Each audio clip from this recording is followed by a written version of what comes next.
ये पूरा विवाद जो हुआ है, ये विवाद व्यवस्था का है या फिर ये विवाद सिद्धांत और परंपरा का है? आप इस विवाद को कैसे देख रहे हैं अभी मुक्तेश्वरानंद जी? ये विवाद ना तो व्यवस्था का है ना तो धर्म परंपरा का है। ये विवाद लक्षित हिंसा का है। जानबूझ करके हमको टारगेट करके परेशान किया गया है और हमारे परिकरों को हमसे अलग करके हमको अगवा किया गया है और दंडी सन्यासियों पर, ब्रह्मचारियों पर, वेद पाठी बटकों के ऊपर अत्याचार किया गया है। ये लक्षित हिंसा का मामला है। टारगेट करके अब आघात करने का मामला है। लेकिन स्वामी अभी मुक्तेश्वरानंद जी, आपको टारगेट क्यों किया जाएगा? ये सवाल बड़ा हो जाता है।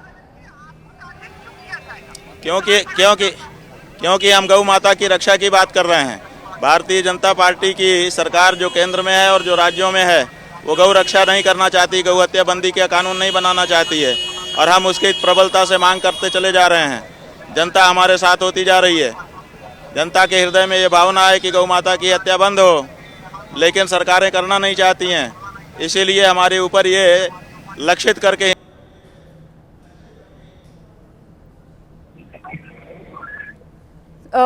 जी।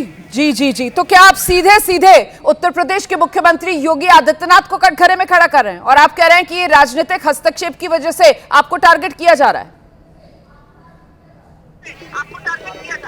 आप इसके अलावा और कौन कारण देख पा रही हैं? आप लोग तो 3-4 दिन से खोजी पत्रकार हैं, जान लेते। आखिर दूसरा क्या कारण है? बड़ी शांति के साथ जब हम लोग जनता के साथ घुले मिले स्नान करने के लिए चले जा रहे थे, किसी को कोई आपत्ति नहीं थी, तो अचानक हमको रोक करके और हमारे लोगों को, परिकरों को मारना, पीटना और अपमानित करना, इसके पीछे और कौन सा कारण दिखाई देता है? दूसरा कोई आकर के हमको बताए। पर अभी मुक्तेश्वरानंद जी, प्रशासन की तरफ से तो ये कहा गया ना कि आप नई परंपरा की नींव डाल रहे थे। पालकी पर सवार होकर आप स्नान के लिए जा रहे थे, इसकी परंपरा तो है नहीं। वहां भीड़ थी, सुरक्षा के मद्देनजर वहां पर प्रशासन ने आपको रोका। सुनिए, शंकराचार्य जी पहली बार गंगा के संगम में स्नान करने नहीं जा रहे थे। शंकराचार्य जी पहली बार पालकी में बैठ करके नहीं जा रहे हैं। लाखों वर्षों से, जब से ये माघ मेला शुरू हुआ होगा, तब से ये परंपरा हमारी चली आ रही है। प्रतिवर्ष हम इसी तरह से जाते हैं, कोई नई बात नहीं कर रहे थे और हम जनता के साथ स्नान करके सुख का अनुभव करते हैं और जनता भी सुखी होती है। तो हम कोई नई परंपरा नहीं बना रहे थे और दूसरे संतों के लिए जिस तरह से नई परंपराओं का सृजन यहाँ का प्रशासन कर रहा है, उसके बारे में सब अखबार वालों ने वीडियो भी बनाए हैं और अखबार में छापे भी हैं। तो जब आप कुछ नया कर दो तो उसके लिए कोई दिक्कत नहीं है और हम परंपरा का निर्वाह करते हुए बड़ी शांति के साथ जनता के साथ एकाकार होकर के स्नान के लिए भाव भक्ति से जा रहे हैं। तो आप उसके कहते हैं नई परंपरा स्थापित कर रहे हैं। शंकराचार्य की परंपरा आज की परंपरा है, हम नए शंकराचार्य बने हैं। हमसे पहले कितने शंकराचार्य हो चुके हैं और सब यहाँ पर आकर के गंगा स्नान करते रहे हैं। उसी से आकर्षित होकर के सनातनी जनता यहाँ पर आती है कि जहाँ पर शंकराचार्य, वो शंकराचार्यों के इस आचरण से आकर्षित होकर के आ रहे हैं। उन शंकराचार्यों के ऊपर आप इस तरह की बात उठाते हो कि वो नई परंपरा स्थापित कर रहे हैं।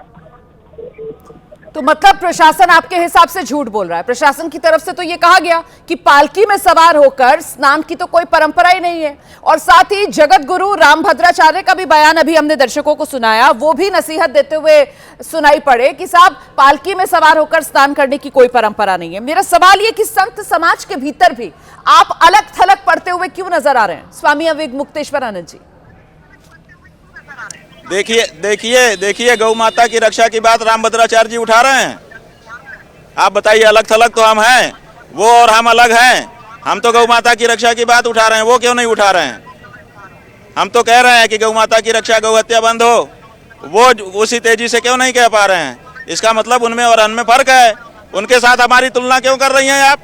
कौआ और हंस एक तरफ, एक साथ एक उसमें आप तोल रही हैं, ये मत करिए। नहीं, संत समाज का हिस्सा तो जगत गुरु भी है ना। मैंने तो संत समाज को लेकर सवाल पूछा कि संत समाज उस रूप में आपके साथ खड़ा हुआ क्यों नहीं नजर आ रहा? किसने बनाया उनको जगत गुरु? वो खुद जगत गुरु बने हुए हैं। देखिए, वो जगत गुरु खुद बने हुए हैं।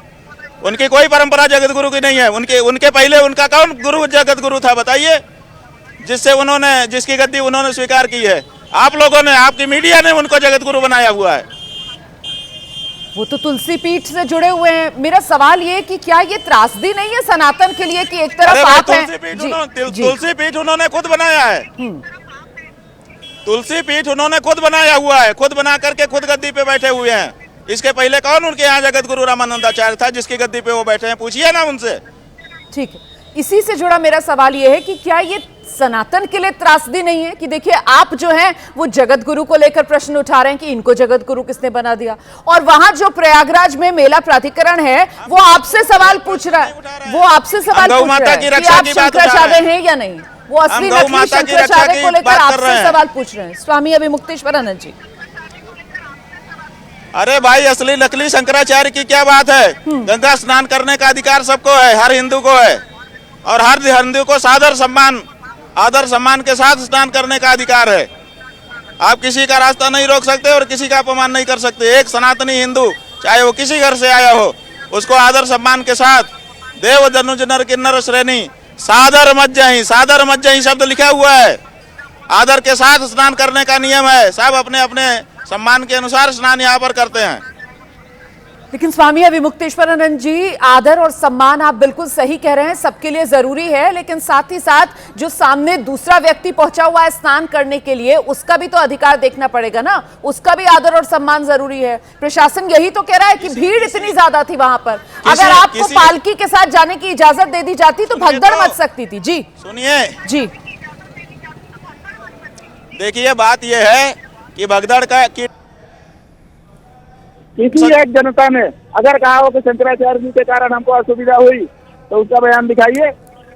जनता प्रसन्न थी कि हमारे साथ शंकराचार्य जी और हमारे साथ शंकराचार्य जी और हम शंकराचार्य जी के साथ स्नान करने जा रहे हैं। कितने प्रसन्न थे लोग। किसी जनता को हमने कोई असुविधा की हो तो बताइए। नहीं, लेकिन असुविधा तो तब होती ना अगर प्रशासन आपको रोकता नहीं और आपको आगे बढ़ने देता। प्रशासन तो यही कह रहा है ना, समय रहते उसने आप लोगों को रोक लिया। हाँ, तो ये होता है, ऐसी किसकी क्या गारंटी है? बताइए किस आधार पर ये कहा जा रहा है कि ऐसा होता? पर केवल अनुमान, केवल संभावना बताई जा रही है, कल्पना बताई जा। ये कौन सा आधार है जिससे ये सिद्ध हो कि अगर हम आ जाते तो भगदड़ मच जाती? पर स्वामी जी, ऐसा कौन सा आधार आपके पास है? स्वामी जी, लेकिन जो नियम कायदे कानून वहां पर मेला प्राधिकरण ने बनाए थे उसका पालन आप नहीं कोई आरोप किसी पर लगा सकते। ठीक है जी, जो नियम कायदे कानून प्रशासन ने जो बनाए थे उसका पालन करना भी तो जरूरी था ना। प्रशासन की तरफ से तो यही कहा जा रहा है। उसका पालन हम कर रहे थे। तो ये जो पूरा शासन का ही अधिकारी हमको लेकर के जा रहा था, उसी के नेतृत्व में हम जा रहे थे। ठीक है, ये जो पूरा विवाद हो रहा है इससे आपको लगता है कि जो श्रद्धालु हैं उनकी आस्था पर भी असर पड़ रहा होगा? श्रद्धालुओं की आस्था पर इस विवाद से असर पड़ रहा है, आप कह रही हैं। और जो दंडी सन्यासियों को मारा गया प्रशासन के अधिकारियों के द्वारा, जो बटुकों को मारा गया, जो उनका चोटी पकड़ करके धक्का मार करके गिराया गया, अपमान किया गया, उसका प्रभाव जनता पे नहीं पड़ रहा है? बिल्कुल, मैं यही सवाल पूछ रही थी। की बात उठाते हैं। नहीं, मैं यही सवाल सनातन धर्म के ऊपर हमला किया गया है बांग मेला प्राधिकरण के द्वारा। बिल्कुल, मैं यही सवाल पूछ रही थी और मैं तो ये भी जानना चाहती हूँ आपसे बांग मेला प्रशासन के द्वारा सनातन धर्मियों की अस्मिता पर प्रहार किया गया है, उनके सम्मान पर चोट पहुंचाई गई है। इसको कभी स्वीकार नहीं किया जा सकेगा। ठीक है, स्वामी जी, मैं आपसे ये जानना चाहती हूँ कि अभी जब पिछले दिनों कुंभ मेला यहाँ प्रयागराज में लगा था, आप तब यहीं पर थे और जो शंकराचार्य मार्ग है उसी पर मेला प्राधिकरण की ओर से आपको यहाँ पर जगह भी आवंटित की गई थी। फिर अचानक से ऐसा क्या हुआ कि एक साल में अब प्रशासन ही आपसे सवाल पूछ रहा है कि आप शंकराचार्य हैं या नहीं, इसका प्रमाण दीजिए। ये विरोधाभास क्यों है? अब ये बात तो आपको प्रशासन से पूछनी चाहिए, लेकिन आप नहीं पूछ रही हैं, हमसे पूछ रही हैं। प्रशासन क्यों कर रहा है ये तो प्रशासन से पूछिए। मैं उनसे भी पूछूंगी, लेकिन अभी क्योंकि आप मेरे साथ हैं तो मुझे लगता है कि आप विस्तार से इस बात को रेखांकित कर सकते हैं। आपको इसके पीछे वजह क्या लगती है? मतलब ऐसा क्या बदला एक साल में? वो ही बताएंगे, हम नहीं बताएंगे। हाँ। लेकिन क्या वो अपने विरोधाभास में खुद ही फंस गए? समझ पा रहे हैं और जनता भी यही कह रही है कि गौ माता की रक्षा की बात जो आप उठा रहे हैं वो भारतीय जनता पार्टी की प्रदेश और देश की सरकार को पसंद नहीं आ रही है, इसीलिए आपको आवाज आपकी बंद करने के लिए हमला किया जा रहा है। पर गौमाता के सम्मान में तो बीजेपी के तमाम नेता जो हैं वो सामने आते हैं और बयान देते हैं, और किस तरीके से गौ सेवा करते हुए बीजेपी के बड़े बड़े नेताओं की तस्वीरें सामने आती हैं। गौ माता को राष्ट्रमाता क्यों नहीं घोषित कर देते हैं? अगर वो सम्मान में आते हैं, उनके हाथ में तो पावर है। गौ माता को राष्ट्रमाता घोषित कर दे और गौ हत्या बंदी पूरे देश में करने का कानून बना दे। जब वो सत्ता में है तो उनको ये कर देना चाहिए अगर वो गौ भक्त है। लेकिन गौ भक्त भी है और गौ मांस का विक्रय भी करेंगे, गौ हत्या को बढ़ावा भी देंगे, गौ हत्यारों से चंदा भी लेंगे। ये दोनों कैसे एक साथ हो सकता है? तो क्या आपको लगता है कि आप जो दावा कर रहे हैं कि बीजेपी हिंदू हितैषी होने का ढोंग करती है, आप इस ढोंग का पर्दाफाश कर रहे हैं, इसी वजह से आप निशाने पर हैं? बिल्कुल बिल्कुल, अब आपने बिल्कुल सही नब्ज पकड़ ली इतनी देर के बाद। यही नब्ज है और यही कारण है हमारे ऊपर हमले का। बताइए जरा, इसको अपने शब्दों में विस्तार दीजिए। बात यह है कि ये मंदिर तोड़ते चले जा रहे हैं। ये आए थे कि हम रक्षा करेंगे। इन्होंने गौ माता की हत्या को बढ़ावा दे दिया, गौ माता के निर्यात को। ये आए थे मंदिरों की रक्षा करने। इनके कार्यकाल में हजारों मंदिर तोड़ करके अभी तक माटी में मिला दिए गए।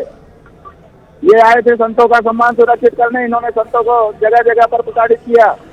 ये आए थे नारी सम्मान करने। नारियों का सम्मान इनसे हो नहीं पा रहा है। तो ये जो इनकी असलियत है उसको हम जनता के सामने जैसा का तैसा रख दे रहे हैं। वो इनको ऐसा रख दे रहे हैं, वो इनको पसंद नहीं आ रहा है। हो चुका है कि जो भी ये करें, चाहे अच्छा करें चाहे बुरा, तो बस अच्छा कहो। और वो हम नहीं कह पा रहे हैं, इसीलिए हमारी आवाज को दबाने के लिए ये तरह तरह का हथकंडा अपना रहे हैं। अभिमुक्तेश्वर आनंद जी, लेकिन जब आप इतना खुलकर बीजेपी पर निशाना साधते हैं तो बीजेपी की तरफ से ये कहा जाता है कि अभिमुक्तेश्वर आनंद जी जो हैं वो राजनीति से प्रेरित हैं और इसी तरीके से एक पार्टी को निशाने पर ले रहे हैं। इस पर आपका जवाब? अरे भाई, तुमने खुद कहा था कि हम गौ माता को राष्ट्रमाता घोषित करेंगे, गौ हत्या बंद करेंगे, तो कर दो ना। हमारा मुंह अपने आप बंद हो जाएगा। हमको कहने का मौका किसने दिया है? आपने दिया है। मेला को कल को समय कर दीजिए, गौ माता को राष्ट्रमाता घोषित करिए, विशेष सत्र बुलाइए संसद का, गौ हत्या कानून बना करके जनता के सामने रख दीजिए। हम क्या बोलेंगे? हम नतमस्तक हो जाएंगे। ठीक है। और ये एक सवाल मेरा है, ये जो शंकराचार्य होने पर आपके प्रश्न चिन्ह लगाया जा रहा है, इस पर आप क्या कहेंगे? शंकराचार्य होने का निर्णय क्या माघ मेला प्रशासन करेगा? क्या माघ मेला प्रशासन करेगा? क्या माघ मेला प्राधिकरण का गठन इस अधिकार के साथ किया गया है कि वो शंकराचार्य से उसकी डिग्निटी पूछे? ये शिष्टाचार भूल गए हैं, ये अपने जुरिस्डिक्शन को भूल गए हैं, तो और ये मर्यादाओं को भूल गए हैं।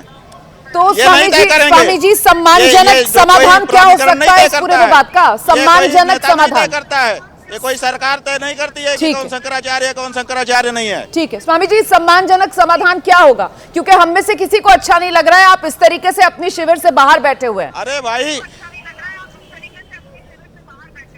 देखिए, अभी की तो बात यह है कि हम स्नान के लिए अपने शिविर से निकले थे। अब सम्मानजनक स्नान जब संगम का हमारा हो जाए उसके बाद हम शिविर में प्रवेश करेंगे। अभी की तो बात इतनी ही है। और वो जो सन्यासी, वो जो ब्रह्मचारी, वो जो मातृशक्ति मारी पीटी गई है, उसके चरणों में क्षमा याचना करके उनसे क्षमा ले लें। अभी का तो इतना ही मामला है, इससे ज्यादा क्या मामला है? इसमें इतना देर क्यों लग रही है? बहुत धन्यवाद।